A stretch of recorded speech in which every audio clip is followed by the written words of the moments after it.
Hello, it's Tuesday the 23rd of June, and yeah, I got my sweater on this morning. This weather is, it's funky, strange weather to go along with the strange world that we're living in.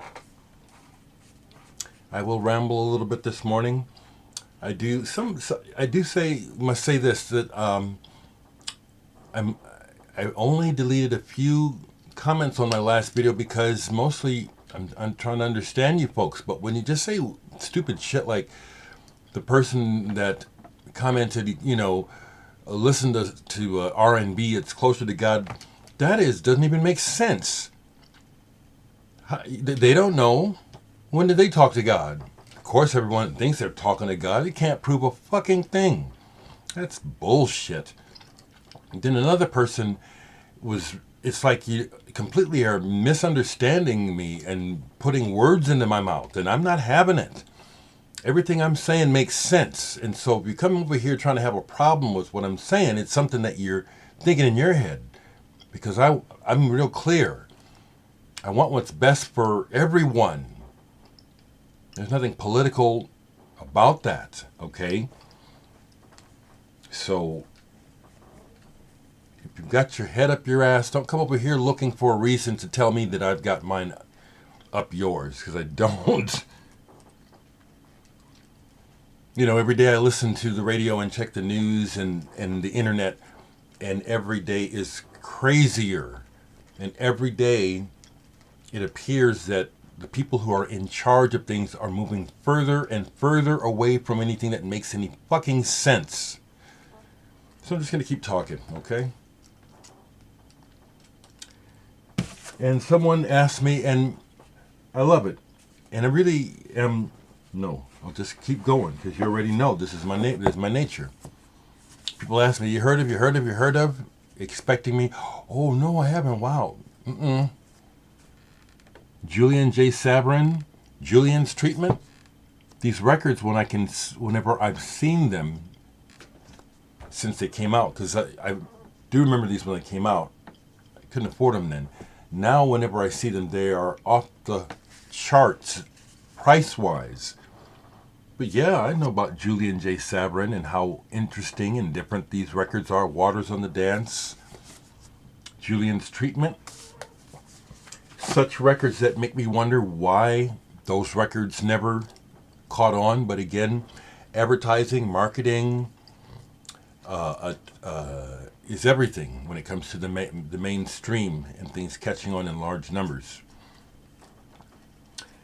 Some other, just right quick, since I had to look in my S's to show those, some other records that I wish I had on vinyl that I know about. Sunforest, almost everything on the Dereck label, I'd love to have.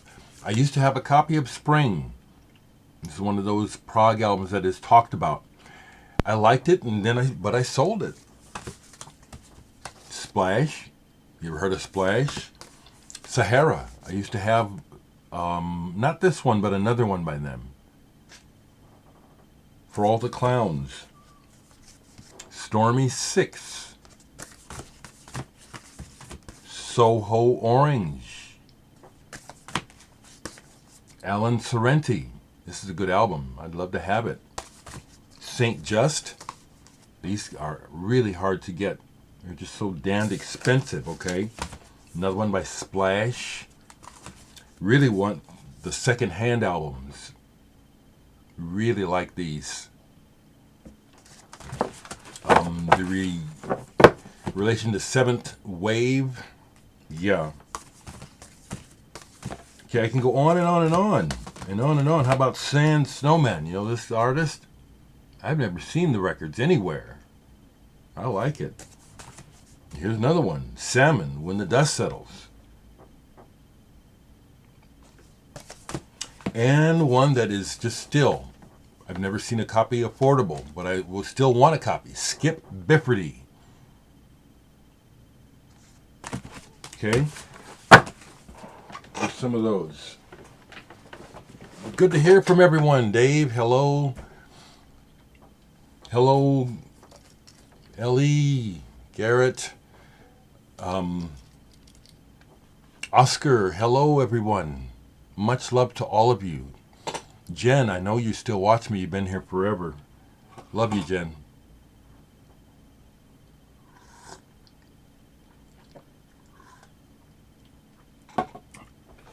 So you want to see some more records that well, yeah, that's what you know how I feel about the world. Rebecca, if you see this, I listened more to this Dextro that you sent me. It's very nice in the crossing. Yeah, this is just really nice. The simple graphics really capture the overall open spaciness and simple beauty of this music. Dextro, thank you. Yeah, it's right in my wheelhouse. Absolutely. What's sitting down here? Because what's sitting down here? Because I have another show next week. I'm working on it already. I love Porcupine Tree. I really do. I can really get into them. And last night I played a couple sides of Coma Divine. This is a 3 LP set with the extra single.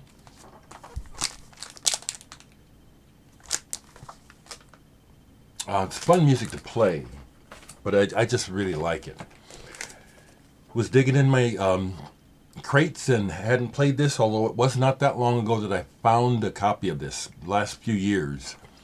Clark-Hutchinson, A equals MH squared. This is a collector's item. This is an original. And this is cool. It's not one that you're going to listen to very often. It's very raga-like. It's Eastern influenced, but they're playing Western instruments, Western scales. But it's very raga-like, very open, no words that I can remember at all, instrumental. And it is like a raga. You fall into it. It folds itself around you. That's the way to listen to this, okay? So if the person had asked me, how do you listen if you were serious, I think that the way I talk answers the question all the time. My younger brother and I love him very much, but we'll have these conversations and we'll be talking and I'll be talking. Then he'll ask me a question and it's like, well, Patrick, if you were listening to what I said, I just answered that. It's like sounds like you're catching up to me by asking the question when I've already answered it. So how do I listen? It's really obvious how I listen, deeply. Okay? Music is life. Music is life.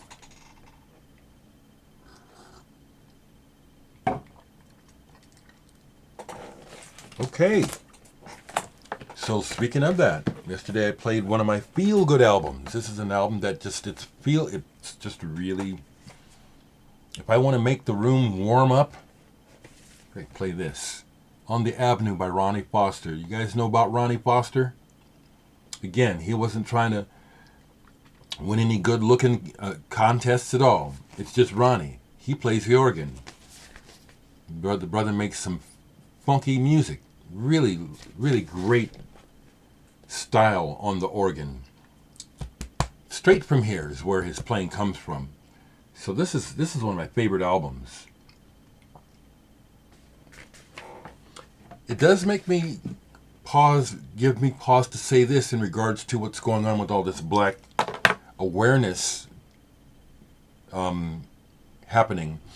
I don't feel the need, I don't have to prove my blackness. I don't have to play more black music or show you how black I am. That's bullshit. And that's going on. I'm seeing a lot of that going on. A lot of primping and preening and posing. Fuck that. Be real. White folks asking me, what can I do? What can I do? You know, be real, you know. I had some ass actually getting on my page telling me, I advocate for Mr. Higgins' right to say what he feels. I says, I don't need your motherfucking permission. That's an example of white privilege, bitch. Yeah, I'm cussing because this stuff is deep. And the anger is real. The frustration is real. It's long since been going on there. So I'm putting my foot in people's asses left and right. And the fact that black people, like all people, are still having problems and fucking each other up. Well, of course. So you can't hold that against anybody. We're all human. See, that's why I am speaking out against the madness of racism. You're going to you dare to try to use human behavior, stuff that we all do, against a group because you don't like them. Fuck that. And that's a big part of what's going on. One more thing before I show you some more records.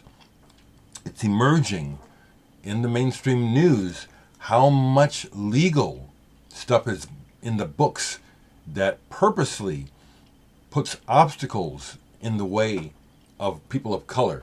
Redlining, covenants.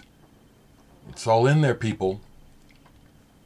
I don't even care about the reparations. That's real. That was a promise made, but I don't care about that. If I can see a sea change in the promotion of this wretched, ill thought process called racial hatred, when I see real systematic willingness to address that, that's when I'll be saying I'm seeing some change. All this tearing down statues and saying, well, now stop showing us white Jesuses, that's all well and good. It's got to be worked through, but that's not the answer. But am I insulted by images of Christ as a white man? Sure, always have been. Always have been. It's really obviously he wasn't milky white. Yeah, that's getting some controversy now. So now you know where I stand on that. Jesus wasn't white. Yeah, that can go real quick. But that's not the issue. The issue is your thoughts in your heart. That's what needs to change if it can. Got this on vinyl recently through mail order.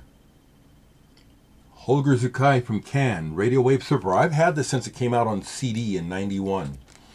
And I never got it until I got the vinyl. There's something, I tell you, when I dropped the needle on this and it started to go into the first track, and I was completely familiar with the first track, but it was like, oh, now I get it. It's so strange to me, folks, in a way. But playing the record, there's no comparison to just streaming a playlist. No comparison for me. This reminded me of Casper, that group that was started by Chris Cutler, and I forget the other guys, Christoph Anders. There's almost a rap, hip-hopness to this, but it's more like, spoken, no, not rap. It's like, who am I thinking of? Lord Buckley. This is cool. Finally, I get it. I finally understand what was going on here, and it's like, wow, this is pretty soulful, really. Finally got a copy of this. Chris Cole, if you happen to see this, you know how much I've been after this album. And I coveted you have an original. This is a reissue. You know, I've given up on finding an original. I finally have this album. Esa Kotilainen, Ajatuslapsi, electronic album. I love the cover. That was a big part of why I wanted this album, is the graphic. But I really like this music. It's pretty out there. Electronic, spacey, but not easily defined. This guy has made up his own sound world. I haven't read all the information on the inside. I just got this, but I've been after this album forever. And this is another one where, yes, years ago, I made a burn copy. So what I've been doing is, as I've been able to add these albums to my collection, I put the burns inside. I recommend this album for folks that like adventurous sound work. This is way cool. Esa Kotilainen. Finally got it.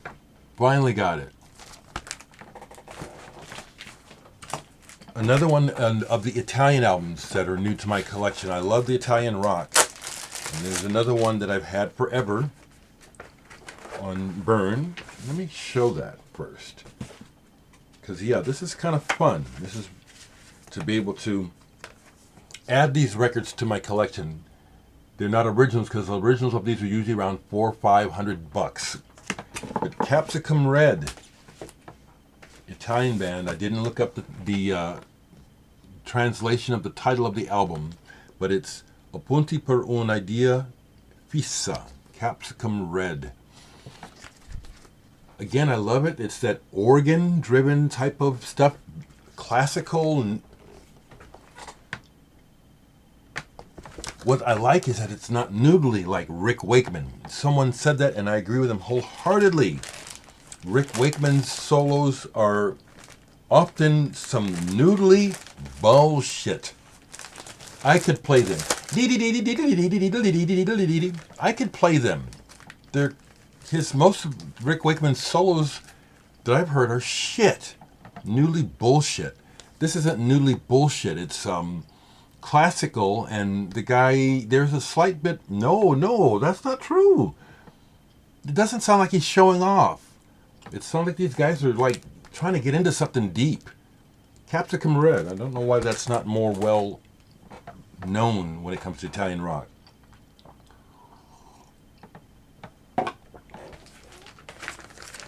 The last one that I'll show you of a recent batch that I got, because there's more. Here's another one where I had the record on CD and ended up buying it because the record is all right, but it's the cover. I've always dug this cover. Something about skulls, I think.